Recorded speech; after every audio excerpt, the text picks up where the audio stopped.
साथियों स्वागत है आप सभी का एक बार फिर से। तो डीबीटी बिटपी के कुछ क्वेश्चन जो और शेष रह गए हैं उनको भी हम लगे हाथ समझ लेते हैं। और जैसा कि इस चैनल के माध्यम से जो बच्चे रेगुलर फॉलो करते हैं उनको मैंने बहुत बार बोला है, और इवन अगर आपने नए ज्वाइन किया होगा तो भी मैं आपको बार बार बोल रहा हूँ कि डीबीटी एक ऐसी संस्था है जो अपना पेपर बनाती है और बिना न्यूमेरिकल या कह सकते हैं मोलैरिटी के और नॉर्मेलिटी कैलकुलेशन के बिना वो अपना पेपर ही नहीं बनाते हैं। तो उसी क्रम में एक क्वेश्चन आपके सामने और प्रत्यक्ष है कि एक मॉलिक्यूलर वेट ऑफ द पेंटापेप्टाइड है जिसका 600 डाल्टन वेट है।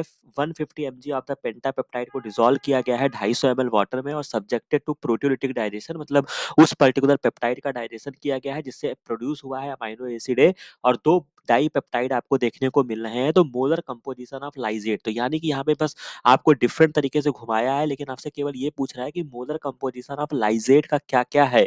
ठीक है, तो सिंपल सी बात है, आपको यहाँ पे क्या करना है, बस आपको सिंपल मोलैरिटी कैलकुलेट करनी है।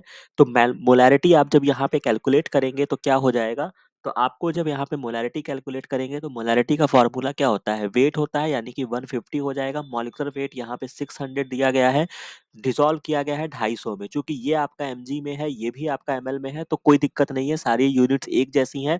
सिंपल आप इसको सॉल्व करेंगे, 14 को यहाँ से 4 टाइम्स ले जाएंगे, 1/1000 ये हो जाएगा। और इसको आप क्या लिख सकते हैं, 10⁻³ यानी कि अगर हम इसको लिखना चाहें तो 1 इंटू 10⁻³ भी लिख सकते हैं, और 10⁻³ को हम मिली पढ़ते हैं, यही तो पढ़ते हैं।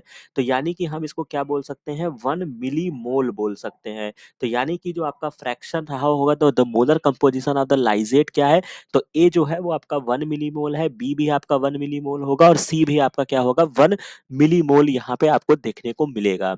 राइट, तो यहाँ तक बात आपको समझ में आ गई होगी।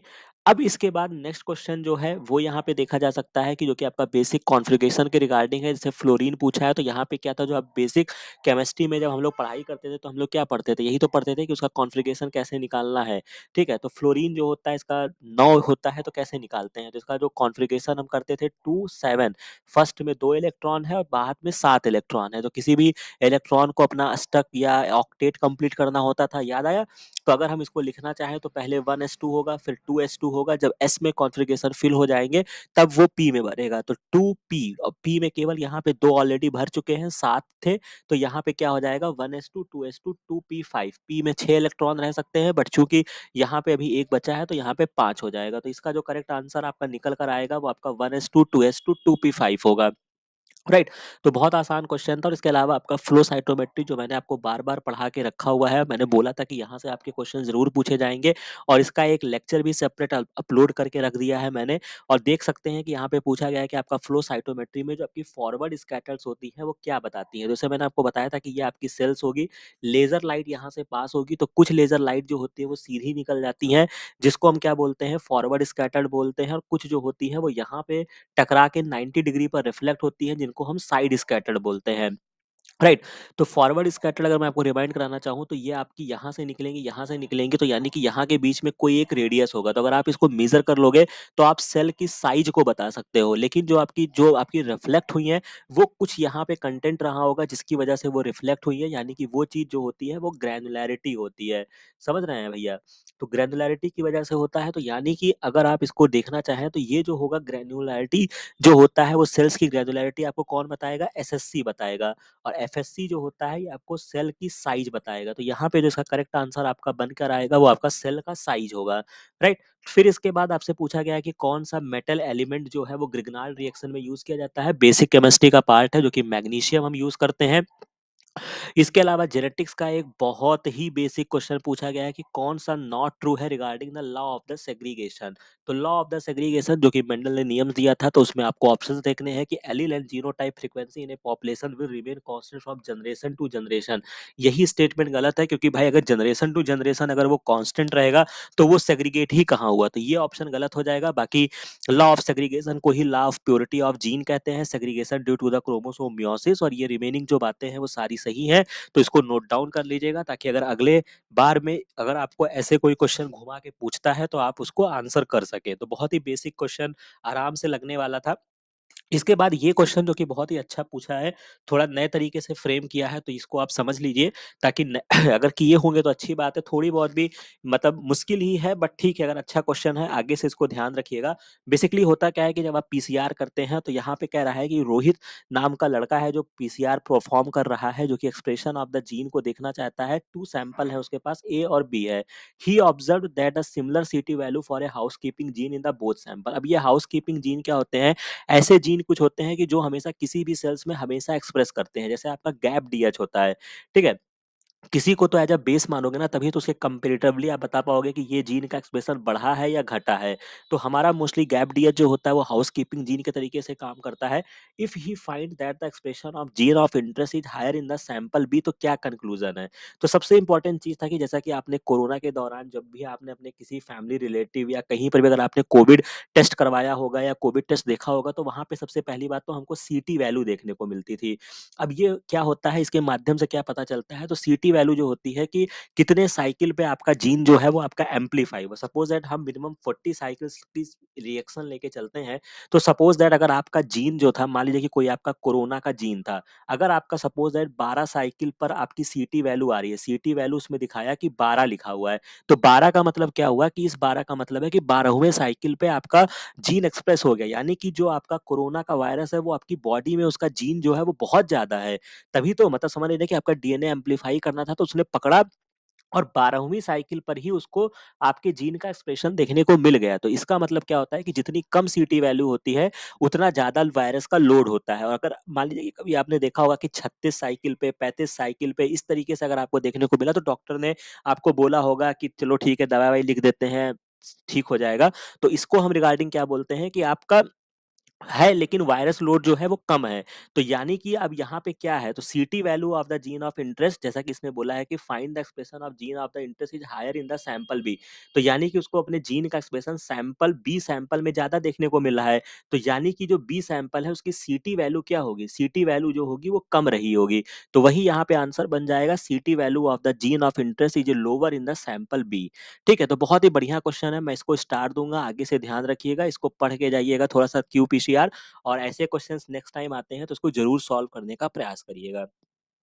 नेक्स्ट नेक्स्ट क्वेश्चन आपसे पूछा गया है कि डॉग इन्फेक्टेड विद रेबीज से अगर इन्फेक्ट हुआ है तो उसमें क्या होता है, तो यहाँ पे बहुत ही अच्छा घुमाया है।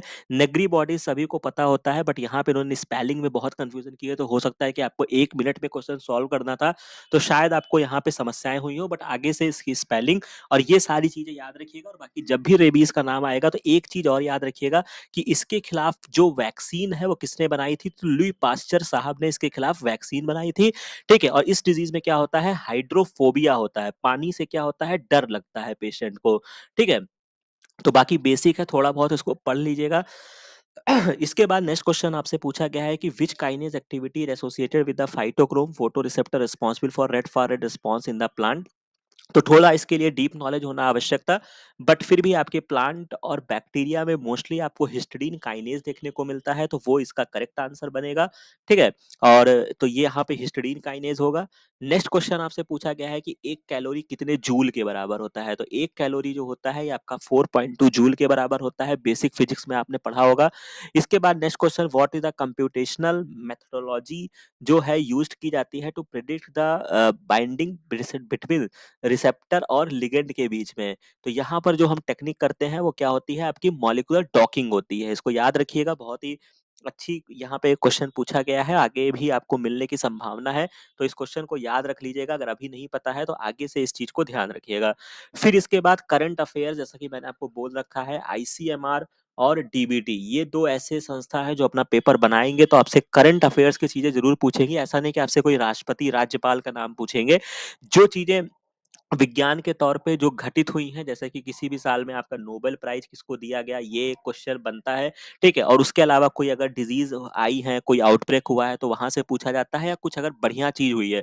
तो उसी तरीके से जो आपका पिछले साल भारत में क्या हुआ है कि जो आपका जेनेटिक मॉडिफाइड क्रॉप जिसको जीएम बोलते हैं, हैज बीन अप्रूव्ड कर दिया गया है for the government of India. तो किसके लिए किया गया है, सबसे पहले कॉटन के लिए था, लेकिन अब मस्टर्ड के लिए क्या किया गया है, अप्रूव किया गया है।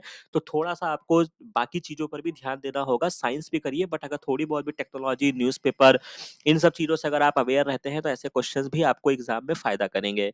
नेक्स्ट क्वेश्चन आपसे पूछा गया है कि जिस तरीके से आप टच स्क्रीन को चलाते हैं तो मोबाइल किस प्रिंसिपल पे आधारित होता है? तो उस समय क्या होता है कि जब आप फिंगर से टच करते हैं तो इलेक्ट्रिक करंट क्या होता है? डिस्टर्ब्ड होता है। तो ठीक है, आता है तो करिए, नहीं आता है तो कोई बात नहीं। नेक्स्ट क्वेश्चन पूछा गया है कि how many different type of gamete are produced by the heterogamete females? तो यहाँ पे सिंपल सा क्वेश्चन पूछा गया है कि हेटेरो कर दिया है, गैमीट का मतलब यानी कि जो कंट्रास्टिंग कैरेक्टर है वो आपका एक है, तो 2 की पावर 1 करेंगे तो यहाँ पे जो आंसर निकल के आएगा वो 2 आ जाएगा।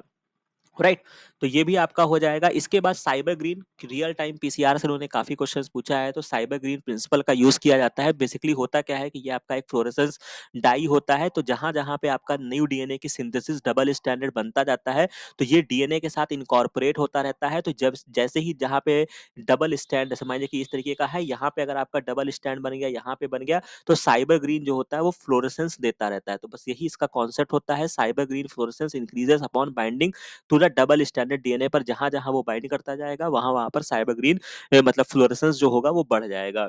नेक्स्ट क्वेश्चन आपसे पूछा गया है, बहुत ही बढ़िया क्वेश्चन है, spontaneous point mutation genetic variation in the pathogen to create new strain. तो पैथोजन में जब म्यूटेशन होकर न्यू स्ट्रेन बनता है तो वो क्या होता है, आपका एंटीजेनिक ड्रिफ्ट होता है। अब यहाँ पे दो चीजें याद रखिएगा, एक टर्म होता है एंटीजेनिक शिफ्ट, ठीक है, तो ड्रिफ्ट और शिफ्ट में क्या होता है, ड्रिफ्ट जो होता है ये आपका म्यूटेशन से रिलेशन होता है। जब म्यूटेशन के माध्यम से अगर उसमें प्रॉब्लम आ रही है या उसमें वेरिएशन हो जा रहा है तब उसको हम क्या बोलते हैं, एंटीजेनिक ड्रिफ्ट बोलते हैं। शिफ्ट में क्या होता है कि मान लीजिए कि एक ए पैथोजन था, एक बी पैथोजन था, इन दोनों में ही किसी भी तरह से क्या हो गया, जेनेटिक रिकॉम्बिनेशन हो गया, या ये दोनों आपस में मिक्स करके कोई एक तीसरा पॉपुलेशन बना ली जिसको हम सी बोल सकते हैं। तो इस केस में क्या होता है, एंटीजेनिक शिफ्ट होता है। ठीक है, मोटी भाषा में इतना याद रखिएगा, बाकी एंटीजेनिक डिटर्मिनेंट आपको पता ही है।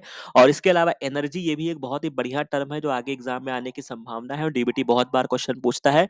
इसको भी मैंने आपको इम्यूनोलॉजी पढ़ाते समय बताया है, लैक ऑफ इम्यून रेस्पॉन्स।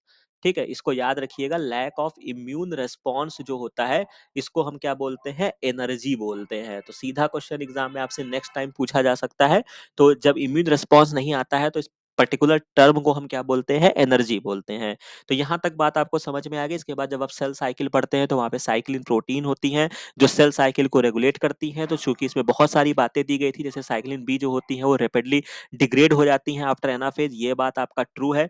इसी तरीके से ऑपरेट एरर को करती हैं क्रोमोसोमल सेग्रीगेशन इवेंट्स को, ये भी ट्रू है। साइक्लिन ए पीक पर हो जाता है जीवन फेज में, ये आपका कह सकते हैं कि फाल्स स्टेटमेंट है। और cyclin and CDK regulate both the entry and exit of the mitotic stages, तो ये भी बात सही है। साइक्लिन आपकी क्या होती है, प्रोटीन होती है, और सीडीकेज जो होते हैं ये आपके वेरियस काइनेज होते हैं। तो जब आप डिटेल में पढ़ेंगे तो आपको मिल जाएगा। तो अच्छा क्वेश्चन मैं कहूंगा। इसके बाद नेक्स्ट क्वेश्चन, जैसा कि मैंने आपको बताया हुआ है कि बहुत सारे आपको याद रखने हैं एंजाइम्स किस स्पेसिफिक साइट पे क्लीव करते हैं। तो अगर आप यहाँ पे ट्रेस करना चाहें कि specific cleavage of phenyl tyrosine tryptophan amino acid is catalysed by, तो ये आपका काइमोट्रिप्सिन करता है। बाकी कौन सा एंजाइम एन टर्मिनल काटेगा, कौन सा सी टर्मिनल काटेगा, ये आपको एक चार्ट आराम से मिल जाएगा बुक्स वगैरह में। ठीक है, उस चार्ट को याद रखिएगा। जैसे काइमोट्रिप्सिन जो होता है आपका सी टर्मिनल से कट मारता है एरोमेटिक अमाइनो एसिड। ट्रिप्सिन हमने आपको याद रखाया है, ट्रिप्सिन सिन सी टर्मिनल से किट कट मारेगा। और बेसिक अमाइनो एसिड यानी लाइसिन और अर्जिनिन। ठीक है, तो ये सारी चीजें याद रखिएगा। लाइसोजाइम पढ़ लीजिएगा और एसिटिल कोलिनेस्टेरेज पढ़िएगा। नेक्स्ट क्वेश्चन आपसे पूछा गया है, cellulose in the food consumed by the human. तो पहली बात तो ये है कि सेलुलोज का हमारे शरीर में डाइजेशन नहीं होता है, और सेलुलोज जो होता है ये आपके प्लांट के सेल वॉल में पाया जाता है। ठीक है, तो सबसे इंपॉर्टेंट चीज है कि ये क्विक एनर्जी प्रोवाइड करेगा, गलत option. Provide long term energy storage हम नहीं करेंगे। स्ट्रेंथ द मस्कुलो स्केलेटल सिस्टम, तो ये भी गलत है। तो जो एक ऑप्शन आपका बचा है यही सही होगा, serve as a dietary fibre. जब आप सेलुलोज को डिटेल में पढ़ेंगे तो ये आपको वहां पे देखने को मिल जाएगा। मैंने यहाँ पे इसका एक्सप्लेनेशन लगा दिया है। Cellulose, though not digested, has great importance in the human nutrition. It is a major constituent of the fiber. The non-digestible carbohydrate इसको बोलते हैं. The function of dietary fiber include decreasing the absorption of glucose and cholesterol from the intestine. तो इस particular चीज को पढ़ लीजिएगा, कोई रॉकेट साइंस नहीं है। नेक्स्ट क्वेश्चन आपका जेनेटिक्स से पूछा गया है, नॉर्मल क्रॉस है, तो थोड़ा बहुत इसको ट्रेस करने का प्रयास करते हैं। कह रहा है कि एक जेनेटिक डिजीज है जो ट्रांसफर होती है from the phenotypical normal but carrier female, यानी कि नॉर्मल है लेकिन वो कैरियर फीमेल है, ये कंडीशन रही होगी। जो कि मेल में ट्रांसफर हो रहा है फीमेल में, नहीं हो रहा है। तो इसका मतलब क्या हो रहा है? But none of the female progeny. तो यानी कि सबसे पहली बात तो ये है कि अगर ये सब में दोनों में ट्रांसफर होता तो ये क्या होता? डोमिनेंट होता। लेकिन एक में हो रहा है, एक में नहीं हो रहा है, तो सबसे पहली बात क्या है? ये जो डिजीज है ये आपकी रेसेसिव डिजीज है। ये क्लियर कर लिया हमने। अब चूंकि ये आपका फीमेल से मेल में जा रहा है, तो इस तरीके के इनहेरिटेंस को हम क्या बोलते हैं? क्रिस क्रॉस इनहेरिटेंस बोलते हैं, जो कि एक्स लिंक्ड बेसिकली होता है। और एक्स लिंक्ड का मतलब क्या हो गया? सेक्स लिंक्ड, यानी कि सेक्स क्रोमोसोम से लिंक्ड है। तो ये जो करेक्ट आंसर आपका बनेगा वो आपका सेक्स लिंक्ड रेसेसिव डिसऑर्डर आपका बनेगा। तो यहाँ तक बात आपको समझ में आ गई होगी। तो अब हमने यहाँ पे बहुत सारे क्वेश्चंस मोर और लेस जो इस पेपर में आए थे उसको हमने कवर कर दिया है। बाकी कहीं स्टेप पर कोई भी चीज अगर आपको नहीं समझ में आई है, कोई भी आपके जहन में क्वेरी है, तो आप उसको कमेंट सेक्शन में जरूर बताइएगा। और अच्छी तैयारी करना शुरू कर दीजिए फॉर डीबीटी जेआरएफ। और यहाँ पे बहुत सारे कंटेंट अवेलेबल हैं, उनको देखना शुरू कर दीजिए, अपनी गलतियों से सीखिए। और इस चैनल को लाइक शेयर और सब्सक्राइब कर लीजिएगा, ताकि जो भी इंपॉर्टेंट अपडेट्स हैं वो आपको समय से मिल जाए। बाकी मिलते हैं नेक्स्ट वीडियो में नेक्स्ट इन्फॉर्मेशन के साथ। थैंक